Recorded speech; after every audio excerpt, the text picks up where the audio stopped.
Everyone in Riverdale's inner circle knows that Lucian, the man who controls the Caldwell boardroom, is a violent, unhinged sociopath, the kind of man people cross the street to avoid.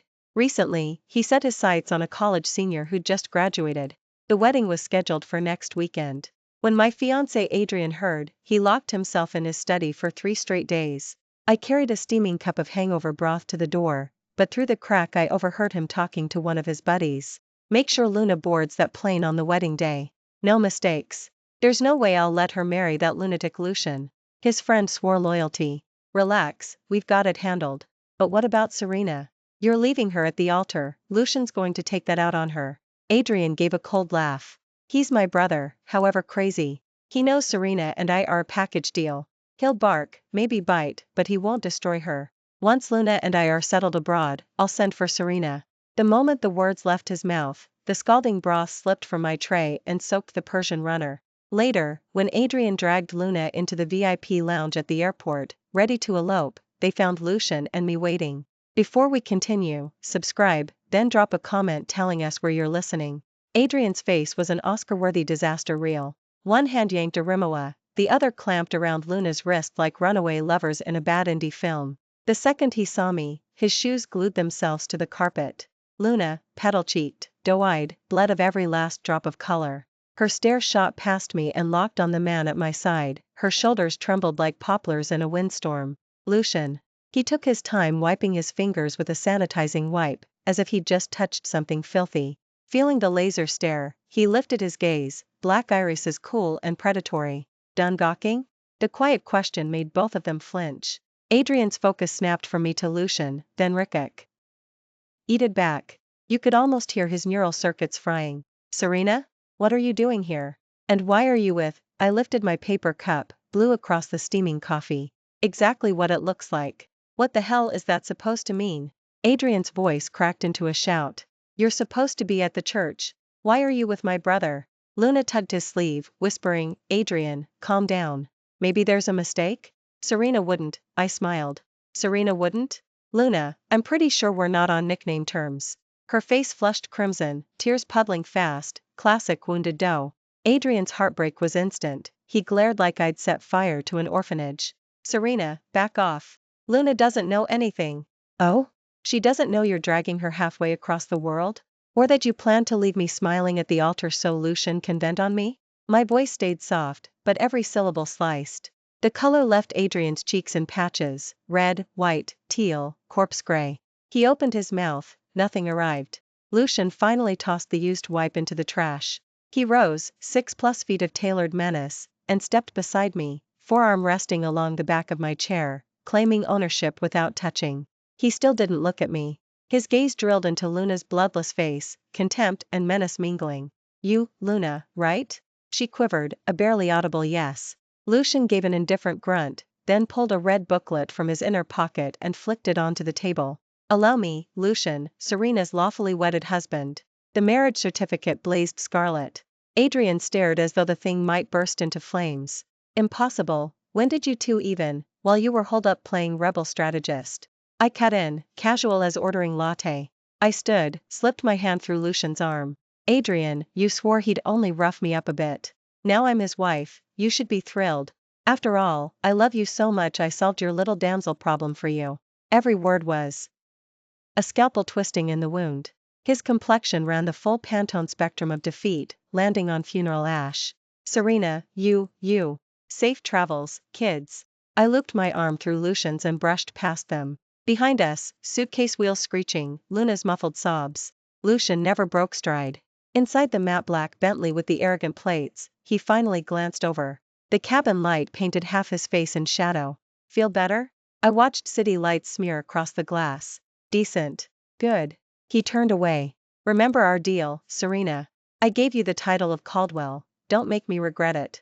Silence thickened, suffocating. Lucian's home felt less like a residence than a high-security vault, wall-to-wall glass, monochrome palette, echoes of my own pulse. Graves, stone-faced, accepted our coats. Sir, Serena, dinner is served. He paused. Also, Riverside. The rival group just folded. Lucian gave a flat hm. Bankruptcy and surrender aren't synonyms. Proceed as planned, I want him on his knees. I followed him to a table long enough for a board meeting. 2 place settings. 0 conversation. We ate like monks under vow. Afterward Graves escorted me upstairs. Serena, you're sweet. The guest room rivaled the master. Sandalwood curled from a new diffuser on the nightstand, subtle and deliberate. I wasn't sure whether leaping into this abyss was triumph or insanity. Thanks. Phone vibrated. Adrian. I declined. He dialed again. I blocked. Silence reclaimed the night. Seconds later a random number buzzed in. Serena. Pick up. Have you lost your damn mind? I replied at leisure, making room. Blocked. Post-shower, I opened Instagram. Luna had posted, a black ocean, caption, the light I thought would save me only hurled me deeper into the dark. Sympathy flooded the comments. Our mutual friends, babe, what's wrong? Stay strong. Who hurt you? Textbook damsel. My WhatsApp lit up next. Serena, what's going on with you and Adrian? Lucian's bride was supposed to be Lou. Nah, right? Girl, Adrian's a mess and Luna's crying buckets. I was laughing when a new Insta notification popped, Lucian. His account had been blank for years, now one photo. Scarlet certificate gripped by his fingers, VIP lounge backdrop. Caption, mine. Every group chat combusted. The same voices that had interrogated me vanished into digital smoke. Before I could blink, someone knocked. Lucian stood in black silk, robe collar loose, phone in hand. Delete. On screen, Luna's emo post, already erased. He met my stare, victory and possessiveness flickering like heat lightning. I won't have my wife tangled with gutter trash, on Instagram or anywhere else. He stepped in front of me, tall enough to swallow me in shadow, eyes like black ice that never thawed. Instagram included. His voice dropped to a razor-sharp warning. Don't forget who you are now, Serena. You can't afford the price of trouble. Got it. I nodded. He turned to leave, then paused. One more thing. Tomorrow night at the Caldwell estate, don't embarrass me. He walked away without looking back. I shut the door and leaned against it, palms slick with cold sweat. Making a deal with that man was bargaining with a tiger. The Caldwell family dinner felt colder than a Siberian front.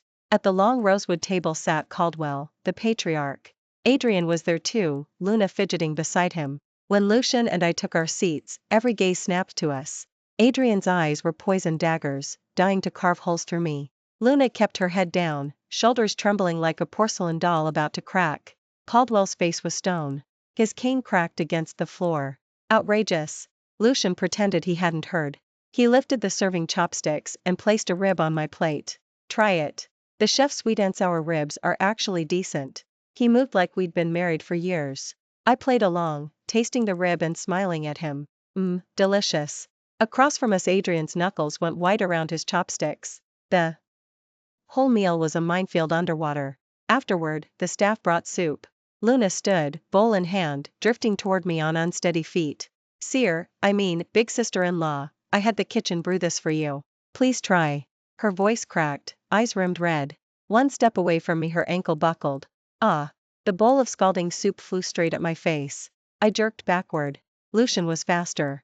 He yanked me against his chest and turned, letting the soup slam between his shoulder blades. Hiss, the hot liquid soaked through his thin shirt, he grunted. The room exploded in chaos. Adrian! Luna lay sprawled, her ankle twisted at a sick angle, tears streaming. Adrian lunged, scooping her up. Luna! Are you burned? He checked her arms, ignoring the man who'd just taken the hit for me. Then he lifted his head and roared at me. Serena! I knew it. You're jealous of Luna. How vicious can you be? I sat frozen in Lucian's lap, unsure what expression to wear while they performed their tragic romance. Lucian steadied me on the chair and stood. He peeled off the soaked shirt, revealing the angry red welt already blistering across his back. Graves rushed over with the first aid kit. Lucian waved him off, eyes locked on Adrian. You're saying she did it on purpose? Adrian hugged Luna, neck veins popping. Who else?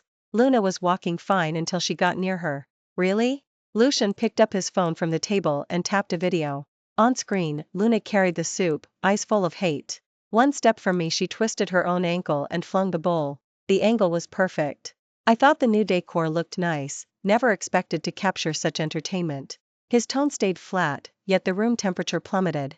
Adrian's face swirled through every shade of shame. He glanced from the footage to the teary girl in his arms.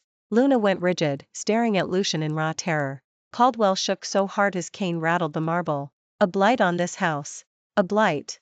Silence smothered the room. Adrian. Lips quivered, no words came. And Luna, her mask finally slipped.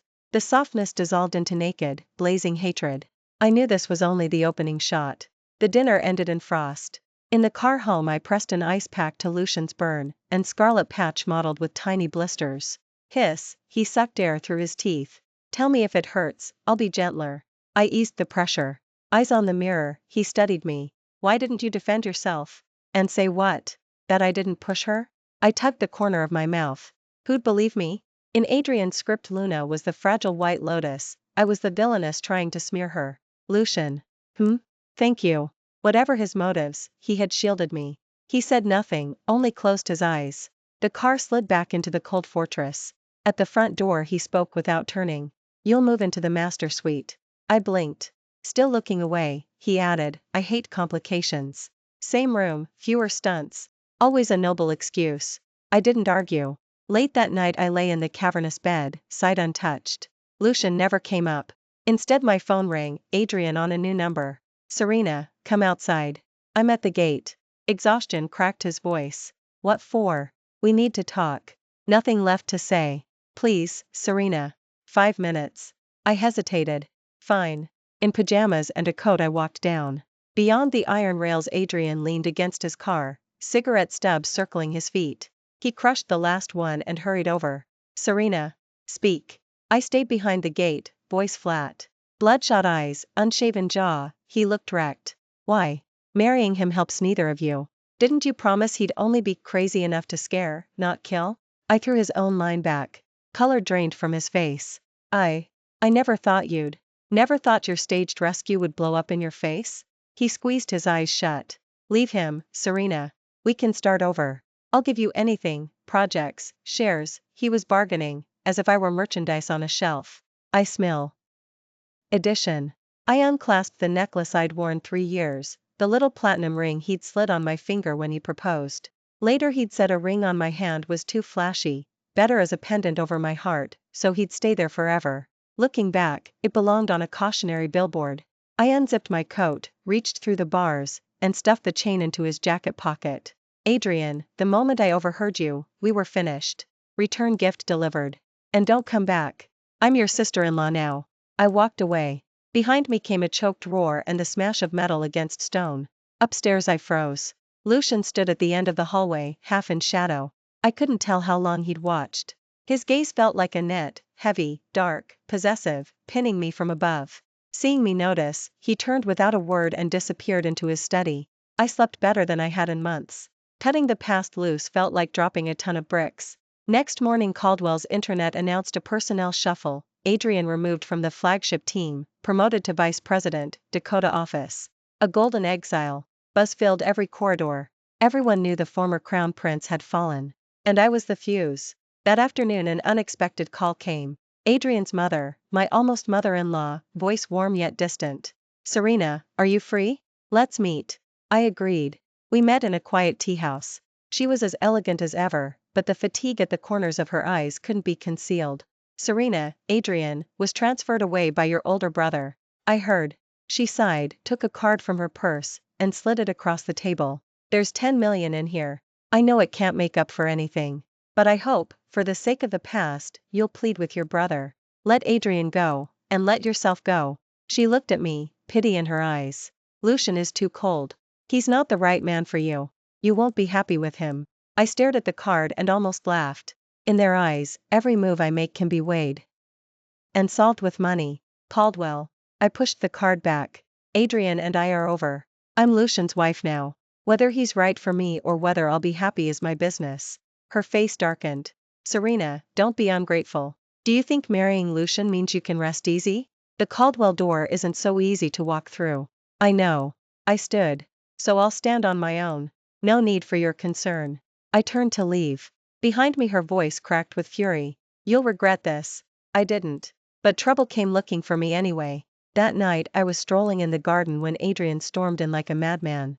Drunk, eyes bloodshot, he grabbed my wrist. Serena, you did this, didn't you? You ran to my brother? Who gave him the right? Let go. I wrenched away, disgusted by his touch. No. Tell me, what dirty trick did you use to seduce him? His grip was iron, I couldn't break free. Just then the front door opened. Lucian was home. He saw us tangled together, and his gaze turned to ice. Without a word he strode over and slammed his fist into Adrian's face. Adrian staggered back and crashed to the ground. "You dare touch what's mine, in my house?" Lucian's voice was straight from hell, lethal and low. He pulled me behind him and looked down at Adrian as if he were a bug. Adrian clutched his cheek, liquor and hate blinding him. "Lucian, who says you can pick up my leftovers?" Before the words finished, Lucian's boot drove into his ribs hard enough to fold him like a snapped puppet. Cough spat up blood along with the whiskey. "Graves." Lucian's eyes were murder. "Throw him out. He never sets foot here again." Graves and two expressionless guards hauled the drunken mess away. Silence at last. Lucian turned, noticed the red bracelets Adrian had left on my wrists, and frowned. He led me to the living room, took ointment from the first aid kit, and applied it without a word. His touch was gentle, almost tender. Yet in his lowered eyes I caught a flash of possessive obsession that chilled me. Was he telling the truth? He asked suddenly. "About what?" "That you're something I picked up because he threw you away." I met his bottomless stare. "Is that what you think I am?" Silence. Then, voice low, "No. You're the one I'd burn the world to get back." Under that gentleness lay a madness that made my skin crawl. The last pathetic shred of feeling I had for Adrian died right there. The morning after Adrian was tossed out, Caldwell himself arrived. No accusations, just a long look at me before he called Lucian into the study. I don't know what they said. Only that from that day on, no one came to make trouble. Life with Lucian slipped into an eerie calm. We were like roommates sharing a roof, separate orbits, no interference. He left early, returned late, buried in work. I enrolled in every class I could find, flower arranging, pastry, painting, packing my schedule. Yet sometimes, when he stepped out of the study at 2 a.m. and found the foyer lamp on and a mug of warm milk waiting, he would stand there a long while. The calm cracked on a rainy night. I'd come home from the studio soaked. By evening I was burning with fever. Half conscious, I felt a hot towel on my face, water held to my lips. I forced my eyes open and found Lucian inches away. His brows were knit, worry I'd never seen etched deep. "Lucian," I croaked. He tested my brow against his own. Still burning. He turned to fetch medicine. I caught his sleeve. "Don't go." I don't know why I said it, sick delirium, or the gentleness he'd begun to show. He stiffened, then stayed. Sat on the bed and wrapped my burning hand in his cool one. Big, chill, safe. In the blur I thought I heard a sigh. Next morning the fever had broken. Lucian was gone. A glass of water and 2 pills waited on the nightstand. I told myself it had been a fever dream, until I came downstairs and saw him at the table, faint shadows under his eyes proof he'd never slept. He set the file aside. "Better?" "Yeah. Good." Cool mask back eye. And place, as if the frightened man had never existed. Over breakfast he said, "There's a charity gala next weekend. Come with me." "All right." I didn't ask why. Playing Caldwell was part of the deal. Gala night I stepped into the galaxy blue gown he'd chosen and took his arm under the chandeliers. We became the center of gravity, handsome iceberg, smiling beauty, picture perfect. A tuxedoed financier tried to chat me up. Lucian tucked me against him and froze the man with a glance. I spotted Luna across the room, thinner in a cheap dress, clinging to a sleazy investor, smile brittle. Her eyes spewed venom when they met mine. I looked away, lifting my champagne to the dowager who greeted me with practiced grace. Mid-gala Lucian led me onto the terrace. "Tired?" "A bit," I admitted. My feet throbbed. He knelt suddenly. I froze. "What are you doing?" Wordless, he slipped off my stilettos and cradled my ankle, thumbs kneading the ache away. Gasps fluttered from passing guests, heat flooded my cheeks. "Hold still." His hands were expert, the pain melting under firm circles. My heart pounded. Then he drew something from his pocket and slid it onto my ring finger. A ring. No diamond, just a slim gold band engraved with a tiny N. My initial. "What is this?" My voice shook. He looked up, terrace lights scattering starlight in his eyes. 10 years ago they threw me out. I was slumped behind the A-City gallery, starving. My mind went white. He wrapped my hand in both of his. I thought I'd die that night, cold, hungry. Then a girl in a white dress appeared like a beam of light. She gave me a loaf of bread and every dollar in her pocket, 200 exactly. The smell of fresh bread, the boy's pale profile, those crumpled, warm bills. Shattered memories slid together, locking into the man standing right in front of me. It was me. I was the one. Yet I couldn't even recall his face. "You?" I stared, disbelief flooding my voice. "Me." He rose so our eyes were level, storms churning and his gaze. I've hunted for 10 years, Serena. Later I turned the city upside down, but a city is enormous. All I had was the image of a white dress and a girl with 2 dimples when she laughed. Then 3 years ago Adrian brought you home. I recognized you the instant I saw you.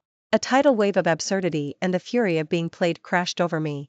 So everything I'd given in the past 3 years had been, what, exactly? Claiming I wanted Luna was only bait to pull you into my game. I knew Adrian's nature. I banked on him dropping you to chase his white moonlight. Every single move was on my board. Except, his voice cracked, he brushed my cheek with trembling fingers. I never calculated that watching you smile and cry for him would drive me insane with jealousy. In that instant every scrap of anger and grievance crumpled beneath the weight of a decade-long devotion. My tears broke free like a burst dam.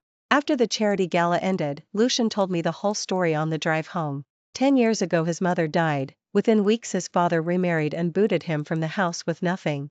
A stranger's bun and $200 kept him alive through the darkest day of his life. Eventually Caldwell brought him back under the family roof, but he never forgot the kind girl who'd shared her pocket money. He searched non-stop. Until the day Adrian paraded his fiancé through the Caldwell estate. One glance and Lucian knew. He said nothing, only watched from a distance. He saw me glowing beside Adrian, saw me cooking Adrian's favorite meals, saw me pouring my heart into our wedding plans. Jealousy chewed him hollow. So you let it leak that you were after Luna? I asked. He nodded. Adrian still carried a torch for her. And I could read him, he'd save his first love and dump you. Weren't you afraid I'd be heartbroken and refuse to marry you? I gambled that you wouldn't. He squeezed my hand. I bet on your pride, on the part of you that would never play the jilted victim. The cards fell my way. He was a madman, a compulsive gambler. And I was both his wager and his sole jackpot. Adrian and Luna. Luna's ending was uglier than I pictured, he said. Word reached me that she wound up in a trashy karaoke dive, a sleazy investor forcing her to drain a whole bottle of whiskey while her so-called friends cheered the fall of the queen. They say the TV on the wall was broadcasting footage of you and me at the charity ball while she puked her guts out. Adrian. Lucian's tone iced over. I didn't bankrupt him overnight. I let the Dakota venture pick up steam, let hope bloom, then yank the rug, deal dead, creditors pounding the gate. I handed him 2 options. Crawl out in disgrace or sign on as a powerless vice president and rot. I felt no pity. They earned every shard of their ruin. Back at the Caldwell estate, Lucian pinned me against the door and kissed me. No more caution, no more restraint, only 10 years of yearning let loose, searing and fierce. Serena, say my name. His voice was ragged at my ear. Lucian. I'm here. That night the stars blazed above us. We were no longer business partners in a revenge deal. We were home to each other. Only then did I start to know the real Lucian. When cramps hit, he'd bring a weirdly colored brown sugar tonic he'd researched all night. He framed the doodle I'd scribbled on a napkin and hung it center stage in his study. He'd sit beside me while I pulled late shifts, carry me to bed when I dozed off. Love, I learned, is memorizing every tiny preference of the other person. Rumors about Adrian drifted in through mutual acquaintances, how the Dakota project flatlined, how he drank and withered. He tried to reach me. I long ago blacklisted every channel he had. The past belongs in the past. A year later Caldwell threw its anniversary gala at a city's royal. Lucian and I greeted guests as the hosts. I wore crimson silk over a gentle swell. He shadowed me the entire evening. Jumpy as a rookie father. I slipped outside for air and spotted an apparition in a corner. Luna. Makeup couldn't mask the hollowness in her eyes. A flash of venom sparked when she saw me, then died. Her stare fixed on my belly, despair twisted her features. I'd heard she crawled back to former friends and was laughed out of their doorways. She didn't approach, only lingered, then melted into the crowd on the arm of a junior clerk who looked at her with open contempt. Accepting defeat, I thought. I turned, and froze. Nina. Adrian. Gaunt, sun-leathered, the last spark gone from his once bright eyes, replaced by bloodshot regret. After his exile, Luna had clambered to the next rung and left him behind. I fly out next month. Probably won't come back. Okay. Could I talk to you alone? He pleaded. I glanced past him. Lucian was already striding over. No need, Caldwell. The past is deleted. Let's keep it that way. His hand shot out as I passed. Lucian caught his wrist midair. What do you think you're doing? I stripped from Lucian's tone. Adrian winced, yanked his arm free. I only wanted to say sorry. His eyes were raw, empty, voice nothing but gravel. I thought everything you did for me was my due. I thought you'd always wait. I was blind. I tucked my arm through Lucian's and smiled. It's fine. I don't blame you. Thank you, actually. Thank you for walking away, so I could meet someone better. The last trace of color drained from Adrian's face, he staggered back 2 steps as though the ground had disappeared. We passed him and never looked back. Lucian stayed silent on the ride home. Mad? I poked his sleeve. He pulled over, wrapped me in a crushing hug. I was scared. His voice shook. Of what? That you still carried a piece of him. I laughed softly, cupped his face. Lucian, listen. Then, now, always, it's only you. He stared, then smiled. Spring thaw in January, gorgeous enough to stop my heart. He kissed me hard. Neon blurred outside T. He windshield, inside, our world was steady and bright. 9 months later our son arrived, little nickname, Enon. Whatever happened to Adrian, I neither know nor care, every road is chosen. I'm just grateful I chose the right one. Thank you for staying to the end. If you liked the story, hit like, share it with a friend, drop us a comment, see you next time for more.